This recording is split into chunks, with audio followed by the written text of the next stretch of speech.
Baik, selamat pagi anak-anak. Pagi, Pak. Bagaimana kabarnya? Sehat. Sebelum kita memulai kegiatan kita pada hari ini, meminta satu orang untuk memimpin kita dalam nyanyi dan doa. Baik teman-teman, sebelum kita memulaikan kegiatan pembelajaran pada hari ini, mari kita angkat suatu pujian yang berjudul Hati yang Gembira. 3, ya. Hati yang gembira adalah obat seperti obat hati yang senang. Bapa yang berkata di dalam kerajaan surga, Tuhan Yesus kami telah berdoa dan bersyukur. Amin. Sekarang saya akan absen. Septi Ceria, Senia Mawati, Hadir Pak. Moni, Julwan. Pada pagi hari ini, kita akan melanjutkan materi kita tentang menjadi dewasa dalam segala aspek. Kamu tahu nggak sih, mengapa perlu mengetahui proses bertumbuh menjadi dewasa? Ada yang bisa memberikan tanggapan? Ya, silakan. Karena memiliki sikap yang dewasa itu sangat bermanfaat bagi dalam kehidupan kita dalam menjalani kehidupan sehari-hari. Ya. Ketika kita memiliki sikap yang dewasa atau bijaksana itu, ketika kita menghadapi permasalahan hidup, maka kita bisa mengendalikan perilaku dan emosi kita, sehingga hal tersebut tidak merugikan diri sendiri maupun orang lain. Oke, bagus. Berikan tepuk tangan. Ada lagi? Bisa? Oh ya, silakan ngobrol. Maka kita perlu menjadi dewasa karena kedewasaan itu adalah sesuatu yang dapat diselesaikan dengan bersama. Dunia kita ini akan menjadi lebih baik ketika masing-masing sudah dapat menjadi orang dewasa dalam berbagai. Oke, bagus. Tepuk tangan lagi. Mengapa perlu mengetahui proses bertumbuh menjadi dewasa? Tadi si Vita mengatakan bahwa kita perlu mengetahui proses bertumbuh menjadi dewasa supaya kelak masa depan kita akan menjadi lebih baik. Orang yang dewasa pasti akan memiliki pola pikir yang baik ke depan untuk bisa membangun masa depannya. Tambah lagi dengan apa yang disampaikan oleh Nober ya. Nober menyampaikan bahwa memang tuntutan dunia zaman sekarang harus dewasa. Kalau kita tidak dewasa sekarang di dalam menyikapi perkembangan zaman, maka kita cenderung jatuh ke dalam dosa. Makanya kita harus mengetahui proses bertumbuh menjadi dewasa. Pada materi ini ada beberapa capaian pembelajaran yang harus kita capai. Mari kita baca bersama-sama. Menganalisis pertumbuhan diri sebagai pribadi dewasa melalui cara berpikir, berkata, dan bertindak. Kemudian elemen dari materi pembelajaran yang kita pelajari hari ini adalah ini: alat berkarya, subelemen alat pencipta, dan tujuan pembelajaran hari ini. Tujuan pembelajaran yaitu memahami arti menjadi dewasa secara fisik, intelektual, sosial, moral, dan spiritual. Selain itu, anak kami diharapkan dapat memiliki wawasan atau profil belajar Pancasila. Profil belajar Pancasila yang diharapkan dapat dimiliki oleh anak-anak saya di sini setelah belajar materi ini ada 3 ya.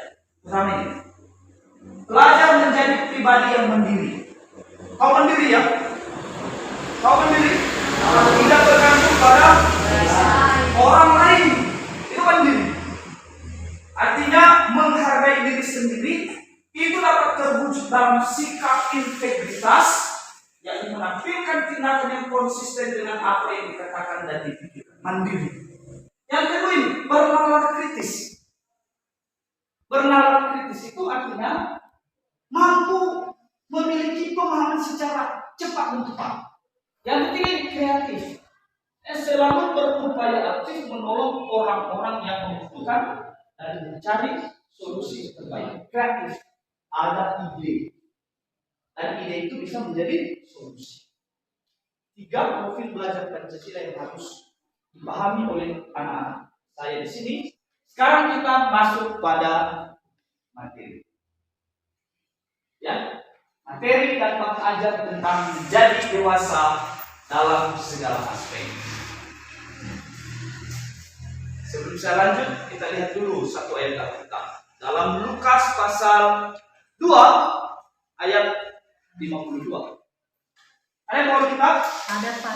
Ya, silakan baca.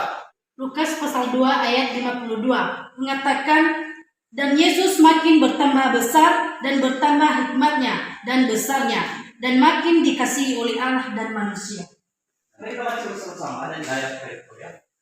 1, 2, 3. Dan Yesus makin bertambah besar dan bertambah hikmatnya dan besarnya dan makin dikasihi oleh Allah dan manusia. Saya bisa memberikan tanggapan sedikit. Oh, silakan dulu. Baik, menurut pendapat saya pas ayat Alkitab dengan Lukas pasal 2 ayat 52 adalah Yesus adalah anak Allah. Ketika dia bertambah besar, maka dia lebih beriman sehingga dia semakin dikasihi oleh Allah ataupun manusia. Nah, yang menarik pada ayat Alkitab ini adalah Yesus tidak hanya bertumbuh secara fisik, melainkan rohani. Nah, di sini Yesus semakin berhikmat dan lebih dikasihi oleh Tuhan maupun manusia. Ya, bagus sekali, tepuk tangan untuk itu. Itu tadi yang dikatakan si Jurwan. Sama seperti Tuhan Yesus. Perhatikan Tuhan Yesus tadi. Ketika badannya, fisiknya semakin bertambah, dia semakin lebih dewasa, maka dia juga semakin lebih Beriman. mau menjadi orang beriman. Mau. Lalu apa sih yang disebut dengan kedewasaan? Sekarang coba kamu amati teman-teman. Amati temanmu di sebelah kanan dan kirimu. Lalu kemukakan kira-kira apa saja ciri-ciri pertumbuhan yang kamu temukan pada diri temanmu jika dibandingkan dengan kondisi fisiknya waktu ada yang bisa memberikan tanggapan? Oke, Dirwan, silakan Dirwan. Setelah saya mengamati teman-teman saya, jika dibandingkan waktu SMP, salah satu contohnya yaitu yang pertama terjadi pertambahan tinggi badan dan berat badan, yang kedua kulit menjadi lebih halus, yang ketiga kadang mulai tumbuh jerawat di muka, dan yang terakhir pinggul mulai membesar. Oh, bagus. Tepuk tangan. Sekarang perwakilan laki-laki. Siapa bisa? Saya Pak, Ya, silakan.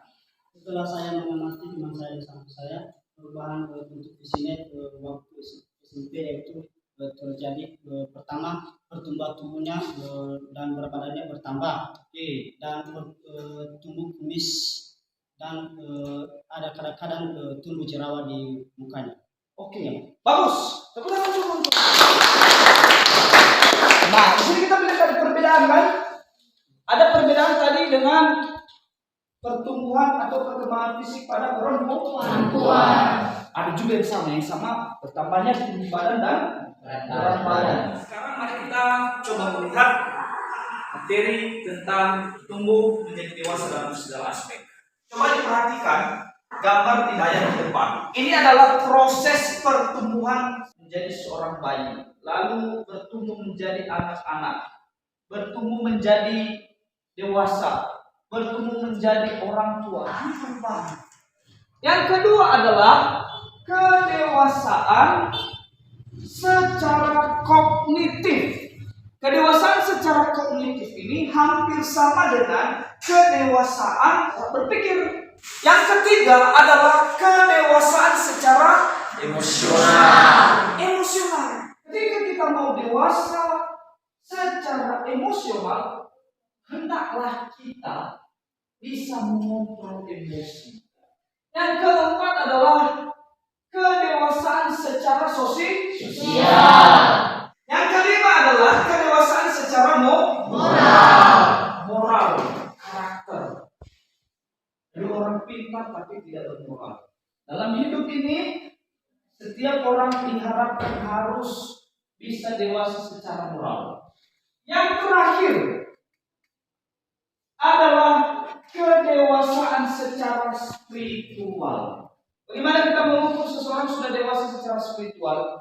Ketika dia sudah memiliki keyakinan yang teguh, keyakinan yang kokoh kepada Yesus Kristus. Dewasa secara spiritual artinya menunjukkan iman yang teguh sebagai pribadi yang percaya kepada Yesus Kristus. Dan hal ini hanya dapat diwujudkan ketika melakukan dua hal.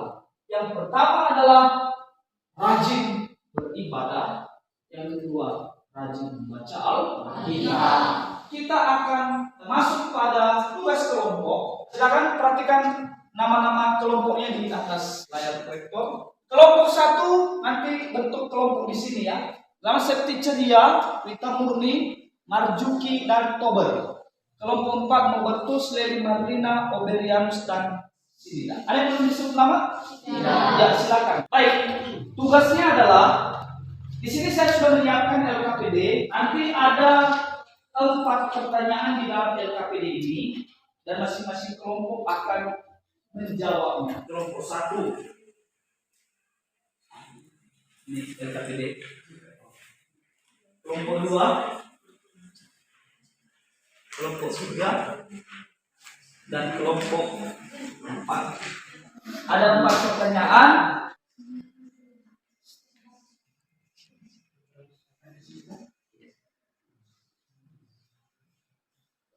Oke, ada sudah?